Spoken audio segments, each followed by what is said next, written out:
Friends, आज हम बात करेंगे कि आप किसी भी कार्बनिक यौगिक का आईयूपीएसी नामकरण किस तरह से करते हैं। केमिस्ट्री में जो सबसे बेसिक चीज़ है वो है आईयूपीएसी, यानी आप किसी तत्वों के भौतिक गुण, रासायनिक गुणों के बारे में पढ़ रहे हैं तो उसका आईयूपीएसी नामकरण यानी उसका international union of pure and applied chemistry, international level पे हम उस तत्व को क्या नाम देते हैं। ठीक है, तो ये आपका बिल्कुल बेसिक लेवल है। अगर आप केमिस्ट्री में आगे अच्छा करना चाहते हैं तो ये आपका बिल्कुल बेसिक चीज़ है जिसके बारे में आपको पता होना चाहिए। आईयूपीएसी के साथ साथ हम रासायनिक यौगिक पदार्थों का, यौगिकों का संरचना सूत्र भी बनाना सीखेंगे। तो welcome back to SBS solution. तो शुरू करते हैं आईयूपीएसी।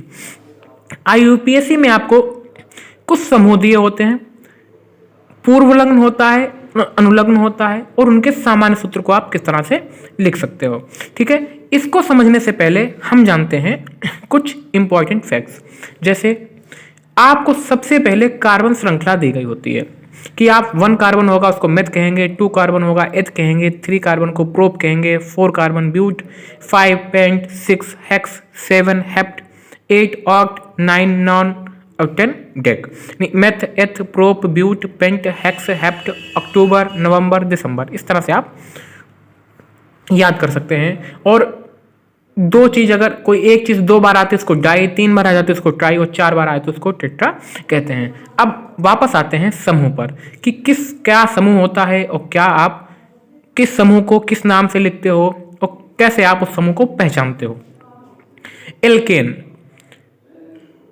ठीक है, अगर आपको सी कार्बन और कार्बन के बीच में सिंगल बॉन्ड देखने को मिलता है तो वो आपका एल्केन समूह का होता है। कैसे पहचानोगे आप? उसका सामान्य सूत्र होता है CnH2n+2, यानी n का मान आप 1 2 3 करते जाइए और आपका आता रहेगा। जैसे n की जगह 1 रखेंगे, यहाँ पर 1 रखेंगे, 2 1 जा 2 2 4 CH4, 2 रखिए तो C2H6।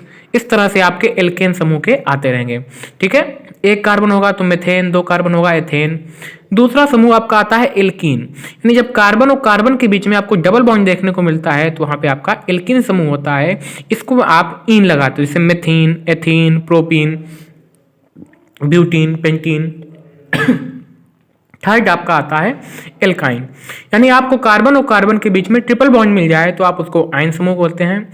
ठीक है, और इसका सामान्य सूत्र होता है CnH2n-2, यानी 3 भाई ऐसे याद करिए कि 3 भाई थे, एल्केन, एल्कीन, एल्काइन। ओके, तो जो बीच वाला भाई है उसका सामान्य सूत्र है CnH2n। ऐसे करिए, जो बीच वाला भाई है उसकी एज इतनी है CnH2n। इसका जो बड़ा भाई है उसमें 2 साल बड़ा है, जो छोटा भाई है वो 2 साल छोटा है। बहुत ही सिंपल, यानी ये CnH2n, एल्केन करना है तो +2, एल्काइन निकालना है तो -2। ओके, जैसे एल्कीन का क्या फार्मूला होगा, यहाँ पे 4 रखिए, C4H8, तो C4H10 एल्केन हो जाएगा, C4H8 आपका एल्कीन हो जाएगा और C4 और H6 आपका एल्काइन हो जाएगा। इस तरह से आप इसको करते हैं। इसको जानते हैं पूर्व लग्न, अनुलग्न। जैसे आप हिंदी व्याकरण में पढ़ते हैं प्रत्यय उपसर्ग, यानी जो पहले लगता है उपसर्ग, जो बाद में लगता है वो प्रत्यय। इसी प्रकार से आईयूपीएसी नामकरण में भी हम पूर्व लग्न और अनुलग्न के बारे में जानते हैं। जैसे ये सब आपके थे अनुलग्न, यानी बाद में लगने वाले। जैसे मेथ में आप लगा दोगे तो मेथेन हो जाएगा, मेथीन हो जाएगा, मेथाइन बनाएगा। लेकिन आपके जो स्टार हैं यहाँ पर, वो स्टार आपके क्या है, पूर्व लग्न। ठीक है, ये आपके लगते हैं वाक्य से पहले। जैसे आपके Cl आ जाए, Br आ जाए, F आ जाए, I आ जाए, यानी आपको हेलोजन परिवार के सदस्य आ जाएं, फिर कल बारात आई, तो वो आपके आईयूपीएसी नामकरण से पहले लगते हैं। इसका सामान्य सूत्र होता है CnH2n+1 और X, यानी जो आपका 1 कार्बन एक्स्ट्रा था उसकी जगह पे हाइड्रोजन हटा के X हेलोजन आ गया है। एल्कोहल, एल्कोहल आपका कहीं मिल जाए OH समूह, उसके लिए और लगाते हो।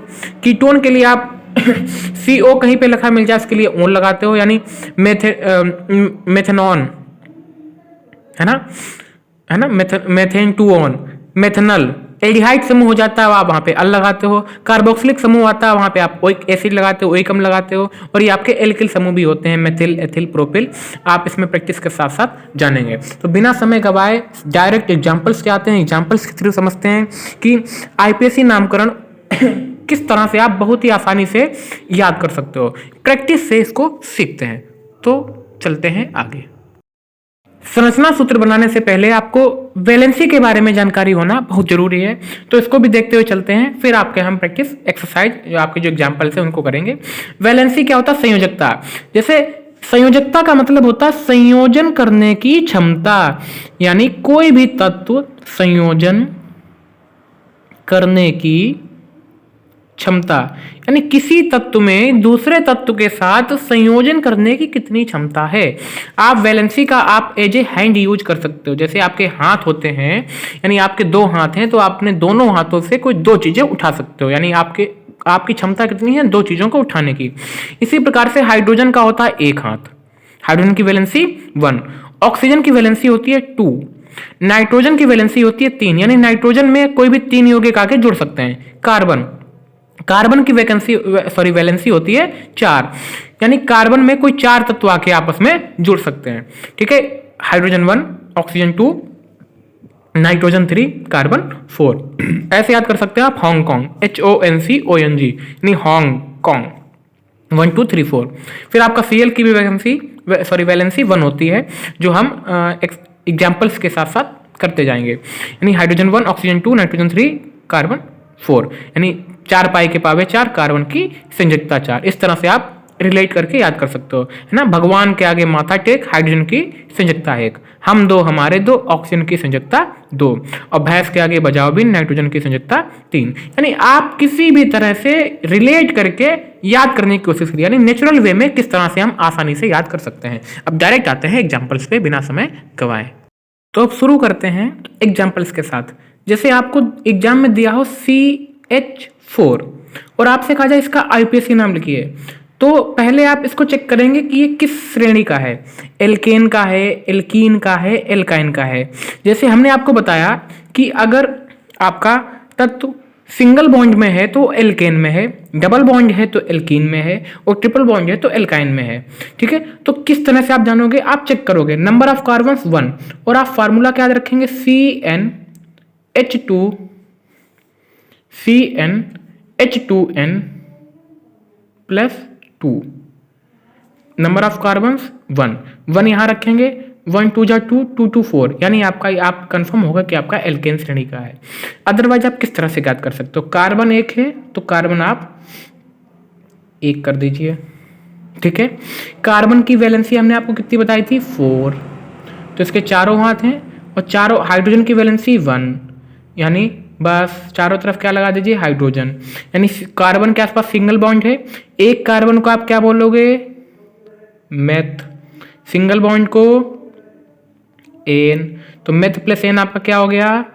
मेथेन। यानी CH4 का आपका IUPAC नेम और संरचना सूत्र आपके सामने है। अब देखिए C3H8, जैसे अगर आपके सामने C3H8 हो और उससे आपका कहा जाए कि आप इसके IUPAC नाम वगैरह और संरचना सूत्र लिखिए, तो C3H8, ठीक है, नंबर ऑफ कार्बन्स 3, तो 1 2 3, ठीक है, और कार्बन्स वैलेंसी 4, तो इसके चारों हाथ फैला दीजिए। नंबर ऑफ हाइड्रोजन 8, हाइड्रोजन की वैलेंसी 1, यानी कार्बन को भी वैलेंसी 4 और हाइड्रोजन की भी वैलेंसी 1, यानी सबको आपको सेटिस्फाई करना है। भर दिए, चेक करिए। C3 और H8, 1 2 3 4 5 6 7 8। अब इसका IUPAC नाम, number of carbons 3, meth eth prop, then prop, single bond ane, तो प्रोप प्लस एन आपका क्या हो गया? Propane. Now C4, number of carbons 4, 1 2 3 4, and valency of carbons 4, and we have to fill hydrogen in it, and number of hydrogen 10. Then we use hydrogen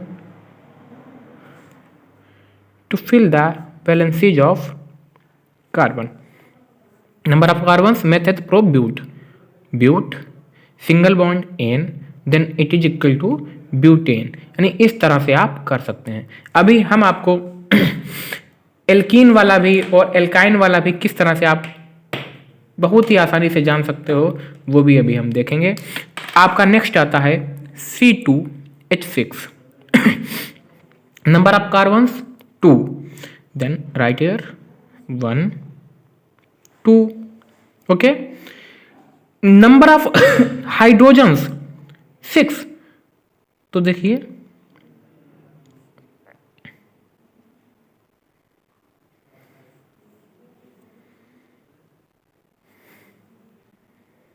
number of hydrogens 6. fill it. now 1 2 3 and 4 hydrogen 6, तो सब जगह एक एक 1 2 3 4 5 6. 2 carbon तो meth eth, single bond ane, eth plus ane ethane. Okay, now C2H4 number of carbon 2, यानी मेरे पास carbon कितने हैं 2, हाइड्रोजन कितने आपके पास 4, यानी एक हाइड्रोजन यहां एक यहां, 2 आपके पास और बचे, तो आप एक यहां और एक यहां. ठीक है, अब देखिए हाइड्रोजन की वैलेंसी तो पूरी हो गई, कार्बन की वैलेंसी हमको चाहिए 4. यहां पर आप नहीं लगा सकते क्योंकि आपके हाइड्रोजन 4 थे, 4 हाइड्रोजन हो गए, तो यहां पर डुअल बॉन्ड आ जाएगा. ठीक है, और आपको पता है कि 2 कार्बन को क्या बोलते हैं हम एथ, और डबल बॉन्ड को क्या बोलते हैं हम ईन, एंड एथ प्लस ईन आपका क्या होता है एथीन. यानी इस तरह से आप ज्ञात कर सकते हो. और दूसरा तरीका क्या है, आपको पता है कि फार्मूला क्या लागू होना चाहिए CnH2n, number of carbon 2, hair 2 × 2 = 4, यानी C2H4 आ गया. यानी इस तरह से आप ये जान सकते हैं कि आपके जो आप संरचना सूत्र बना रहे हो उसमें डुअल बॉन्ड आएगा या ट्रिपल बॉन्ड आएगा. जैसे आप देखिए C3H6, और आपको हल्का सा डाउट है कि यहाँ पर सिंगल बॉन्ड रखें हम, डबल रखें या ट्रिपल रखें. देन देखिए नंबर ऑफ कार्बन 3. ठीक है, यानी CnH2n ही रखते हैं. ठीक है, नंबर ऑफ कार्बन 3 और 3 2 जा 6, यानी ये भी आपका डबल बॉन्ड का ही एक यौगिक है C3H6. अगर यहाँ पर C3H4 होता तो यहाँ पर आपका CnH2n-2 होता, तब आपका ये आयन में चला जाता. देखते हैं इसको किस तरह से आप कर सकते हैं. नंबर ऑफ कार्बन 3, यानी 1 2 3, नंबर ऑफ हाइड्रोजन 6, यानी 1 2 3 4. ठीक है, अब आपको डुअल बॉन्ड भी लगाना है, 2 हाइड्रोजन भी पूरे करने हैं. अगर आप डुअल बॉन्ड यहां लगाएं तो 2 2 4, और यहां पर वैलेंसी कितनी है आपकी 2, यानी तीसरी यहां पर सिंगल बॉन्ड एक यहां पर. यानी देखिए अब कार्बन आपके हाइड्रोजन आपके 5 चाहिए 6, तो देखिए कहां पे वैलेंसी एक अधूरी है. कार्बन की वैलेंसी देखो 1 2 3 4, यानी ये वाला कार्बन जो है आपका, इस वाले कार्बन की वैलेंसी आपकी पूरी हो चुकी है. इसकी देखिए 1 2 3 4, यानी इस वाले कार्बन की भी वैलेंसी आपकी पूरी हो चुकी है. इस कार्बन को जब आप देखते हैं 1 2 3, यानी इस कार्बन की एक वैलेंसी कम है, यानी जो आपका एक जो हाइड्रोजन बच रहा था वो आपका यहाँ पर आएगा. इस तरह से आप अपने आप से बता सकते हैं कि आपका क्या होगा. अच्छा, अब इसका IUPAC नाम, नंबर ऑफ कार्बन 3, तो मेथड प्रोप. डबल बॉन्ड को क्या बोलते हो इन, डबल बॉन्ड को क्या बोलते हो आप इन, इसे लिखते हैं इन. तो प्रोप प्लस इन किसके इक्वल हो गया आपका प्रोपीन. इस तरह से आप कर सकते हैं. अब कुछ एडवांस लेवल के एग्जाम्पल्स हम आपके सामने लेके आ रहे हैं. ये बहुत ही बिगिनिंग लेवल के थे. जैसे अगर आपके सामने आ जाए 5 एथिल 3 मेथिल ऑक्टेन, तो इसको देख के डरना नहीं है. 5 एथिल 3 मेथिल को आप इग्नोर कीजिए, बिल्कुल ऐसे इग्नोर कीजिए जैसे आप पनीर के आगे मटर को करते हैं. ठीक है, आपका आया ऑक्टेन, ऑक्टेन यानी नंबर ऑफ कार्बन्स 8, तो आप 8 कार्बन को लिख लीजिए। 1 2 3 4 5 6 7 8, 8 कार्बन हुआ। अब आपका है ऑक्टेन यानी एन, एन का मतलब होता है सिंगल बॉन्ड, एन का मतलब क्या होता है सिंगल बॉन्ड, यानी सभी कार्बन कार्बन के बीच में कौन सा बॉन्ड होगा, सिंगल बॉन्ड, सभी कार्बन कार्बन के बीच में सिंगल बॉन्ड। ठीक है, अब आपको देखना है क्या लिखा है। नंबर ऑफ कार्बन भी डाल दीजिए। आपने कहा कि हम इसको नंबर 1 कार्बन मानेंगे, ये आपका नंबर 2 कार्बन, ये आपका नंबर 3 कार्बन, ये आपका 4, ये आपका 5, ये आपका 6, ये आपका 7, ये आपका 8। ठीक है, अब किस नंबर पे दिया है, एथिल, 5वें नंबर पर एथिल, यानी 1 2 3 4 5, इस 5वें नंबर पे आपको क्या करना है, एथिल, एथिल समूह लगाना है। एथिल समूह क्या होता है, देखिए फिर से आ गया एथिल, हमने आपको बताया था जो आप अनुलग्न पूर्व लग्न, अनुलग्न होते जो बाद में आते हैं, जैसे आपका एन क्या है अनुलग्न, और जो आपका एथिल है यहाँ पर वो आपका क्या है पूर्व लग्न। तो इसमें एथिल आया, तो एथिल का क्या होता है, 2 कार्बन को एथ बोलते हैं, तो C2H5 एथिल हो गया। 3 मेथिल यानी तीसरे कार्बन पे क्या आएगा आपका मेथिल, 3 मेथिल हो गया।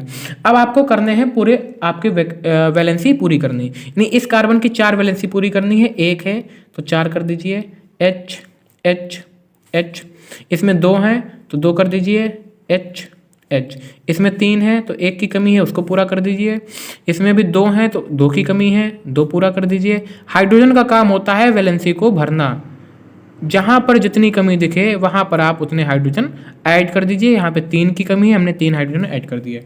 इस तरह से आप किसी भी आईपीएससी नाम का आप एलिफेटिक कार्बनिक यौगिकों का आप संरचना सूत्र बना सकते हैं। 5 एथिल 3 मेथिल ऑक्टेन। ओके, बात करते हैं अब सेकंड की, 4 ब्रोमो 2 पेंटीन, 4 ब्रोमो 2 पेंटीन, किस तरह से इसको हम करते हैं देखिएगा।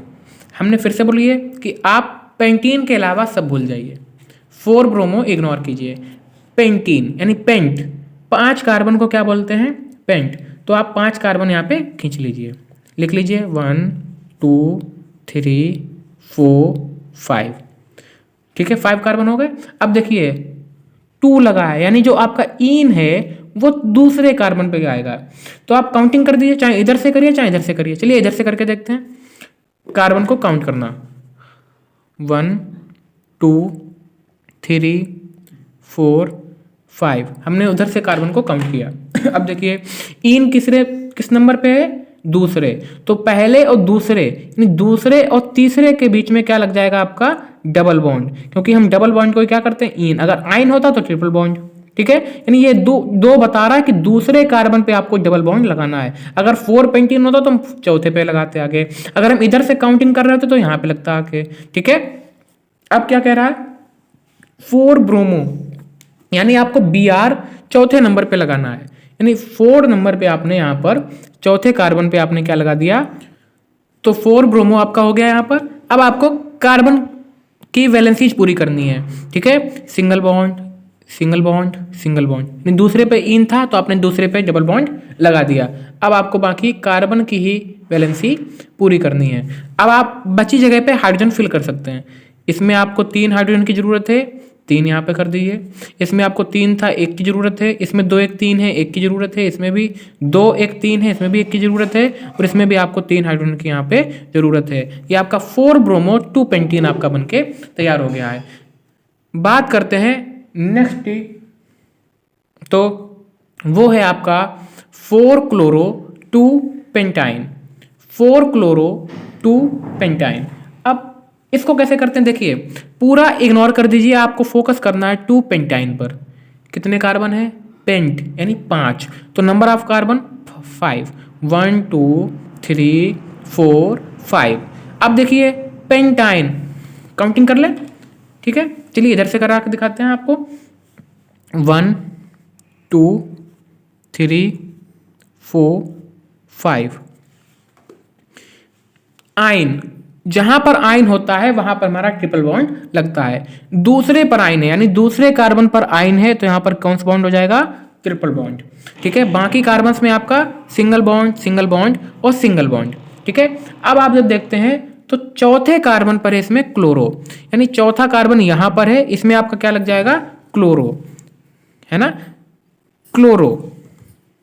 ठीक है, और बचे वाले कार्बन्स में आप उसकी वैलेंसी पूरा कर सकते हैं। इसमें एक है तो 3 वैलेंसी पूरी करनी है, तो आपने तीनों पे क्या कर दिया, हाइड्रोजन। इसमें आपकी 3 है, इस पे भी हाइड्रोजन। इसमें 3 1 4 पूरा हो चुका है, इसमें 3 1 4 पूरा हो चुका, कोई भी हाइड्रोजन नहीं लगेगा। इसमें भी आपके 3 हाइड्रोजन यहाँ पर हो जाएंगे। यानी अगर आपकी वैलेंसी ऐसे ही पूरी हो रही है, देखो 1 2 3 4 और 1 2 3 4, तो जब वैलेंसी ऐसे ही पूरी हो रही है तो हाइड्रोजन की हमें जरूरत नहीं पड़ेगी। बात करते हैं नेक्स्ट एग्जाम्पल की, तो वो है 3 पेंटेनोन। 3 पेंटेनोन यानी number of carbons 5 number of carbons 5। तो 5 कार्बन को हम एज इट इज लिख लेते हैं, 1 2 3 4 5। ध्यान से देखिएगा, इसमें है पेंटेनोन यानी pent plus ane plus one. जैसे कि इसको जब हम तोड़ते हैं तो pent plus ane plus one, ये क्या बता रहा है कि पेंट आपने लिख लिए 5, पेंट से 5 आपने कार्बन लिख लीजिए। फिर ये बोलता है एन, एन का मतलब है कि कार्बन और कार्बन के बीच में आपके सिंगल बॉन्ड्स हैं। अब आता है ओन ओन किस नंबर पे है, 3। यानी जब भी ओन आता है वो आपका कीटोन समूह होता है, और कीटोन समूह आपका C डबल बॉन्ड O होता है। फिर से आप कार्बन्स को काउंट कर लीजिए। ठीक है, इधर से कर सकते हो, उधर से किधर से भी कर लें, 1 2 3 4 5। यानी आपको तीसरे कार्बन पर आपको ओन समूह दिखाना है, और ओन समूह जो आपका कीटोन समूह होता है वो C डबल बॉन्ड O होता है। यानी जो आपने यहीं पर क्यों O लगा, क्योंकि आपने लिखा 3 पेंटोन, अगर 2 होता तो हम यहाँ पे करते, 4 यहाँ पे करते। यानी जो आपका ये जो CO दिख रहा है ये आपका कीटोन समूह प्रदर्शित कर रहा है, इसी वजह से आपका यहाँ पर ओन आया है। अब आप बाकी में आप हाइड्रोजन फिल कर सकते हैं। जैसे इसमें आपको 3 हाइड्रोजन की जरूरत है तो आपने 3 हाइड्रोजन फिल कर दीजिए, 2 हैं तो यहाँ पर आपने 2 लगा दिया। यहाँ पर देखिए 1 2 3 4 वैलेंसी पूरी, अब आपको कोई नीड नहीं है। 1 2 यानी 2 हाइड्रोजन की कमी है, आपने यहाँ कर दिया। यहाँ पर आपको 3 हाइड्रोजन की कमी है, आपने इस सब में हाइड्रोजन लगा दिए। एक और आपके सामने हम बहुत ही अच्छा सा एग्जाम्पल्स आप बोलोगे जिसको हम कहेंगे 3 हाइड्रोक्सी ब्यूटेनल। 3 हाइड्रोक्सी ब्यूटेनल किस तरह से आप इसको बना सकते हैं, बहुत ही ध्यान से समझिएगा। 3 हाइड्रोक्सी ब्यूटेनल, ठीक है। इसमें देखिए ब्यूटेनल है ना, यानी ब्यूट का मतलब हुआ 4 कार्बन, ठीक है। Meth eth prop but, meth eth prop but, ठीक है। अब देखिए इसको भी हम थोड़ा तोड़ते हैं, हाइड्रोक्सी छोड़ते हैं, ब्यूटेनल पे थोड़ा फोकस करते हैं। क्या है ये आपका but plus ane plus al, but plus ane plus al, यानी आपने 4 कार्बन को ब्यूट बोल दिया। एन यानी अब आपका एन है तो इसमें सब में क्या हो जाएगा सिंगल बॉन्ड, और अल जो समूह होता है वो आपका एल्डिहाइड समूह होता है। हमने आपको बिगिनिंग में ही बताया, आप शुरुआत में जो सारणी है उसको देख लीजिए एक बार। एल्डिहाइड समूह में आपका जो आपका सफिक्स होता है वो होता है अल, और अल आपका तभी यूज करते हो जब आपका CHO समूह होता है। यानी आपने यहाँ पे क्या यूज कर दिया CHO समूह आपका एल्डिहाइड समूह को बताता है, ठीक है। इसको आप इस तरह से भी लिख सकते हो C डबल बॉन्ड O और H, ठीक है, CHO एल्डिहाइड समूह। अब देखिए इसमें 3 हाइड्रोक्सी काउंटिंग करिए। अब देखिए समूह से स्टार्ट, इसमें आप यहां से नहीं काउंटिंग शुरू कर सकते हैं, जिधर आपका समूह है उधर से ही 1 2 3 4, ठीक है। हाइड्रोक्सी आपका किस पे है 3 पर, और आप इस हाइड्रोक्सी के लिए, हाइड्रोक्सिक समूह के लिए क्या लगाते हैं, OH। OH आपका हाइड्रोक्सी समूह होता है। देखिए अगर OH इसको आप मेन ले लेते तो आपका ये हो जाता ऑल समूह हो जाता है ना, एल्कोहल समूह हो जाता है, लेकिन आप इसको एज ए प्रीफिक्स यूज कर रहे हैं तो आपका वहाँ हुआ ऑक्सी हाइड्रोक्सी। अब आप इसमें कार्बन फिल कर सकते हैं। इसमें आपके 3 कार्बन्स 1 2 3, इसमें आपके 3 हैं तो 1 कार्बन, इसमें आपका 2 हैं तो आपके यहाँ पे 2 कार्बन्स, और यहाँ पे आपका CHO यहाँ पर आपका पूरा हो रहा है कि इस कार्बन में देखिए 2 1 3 1 4 CHO समूह खुद में एक पूरा होता है। ठीक है, इस तरह से आप कर सकते हैं। अब 1 2 एग्जाम्पल्स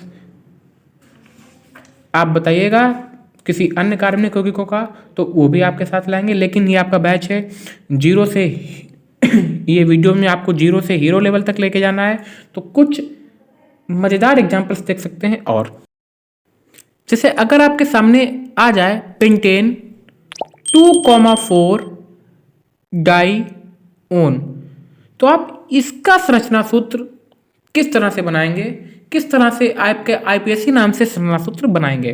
पेंटेन 2,4 डाईओन, तो पेंटेन यानी 5 कार्बन हम यहाँ पे राइट डाउन कर लेंगे 1 2 3 4 5 1 2 3 4 5। ठीक है, और चूंकि N है इसलिए कार्बन कार्बन के बीच में सिंगल बॉन्ड। अब ध्यान से देखिएगा, ओन यानी कीटोन समूह, डाई यानी 2 बार कीटोन समूह, कहाँ कहाँ पर, 2 और 4 पर। तो हम इसमें नंबर ऑफ कार्बन्स काउंट कर लें 1 2 3 4 5, यानी 2 बार आपका आ रहा है कीटोन समूह, यानी डबल बॉन्ड O दूसरे और चौथे पर, तो दूसरे पर एंड 4th पर, बहुत इजी वे से। अब इसमें हाइड्रोजन आप फिल कर सकते हैं 3, इसमें 2 2 4, इसमें 1 2, तो इसमें 2 हाइड्रोजन, इसमें 2 2 4, इसमें अभी आपका 3, यानी ये आपका पेंटेन 2,4 डाईओन का बन गया। इसी तरह से आप कमेंट सेक्शन में बताइए कि क्या इससे रिलेटेड आपको और भी वीडियो चाहिए हैं, अगर चाहिए हो तो आप कमेंट सेक्शन में बताइए, हम जल्दी से जल्दी आपके सामने लेके आएंगे। थैंक यू वेरी मच, और बने रहिए SBS सॉल्यूशन बाय सौरभ के साथ।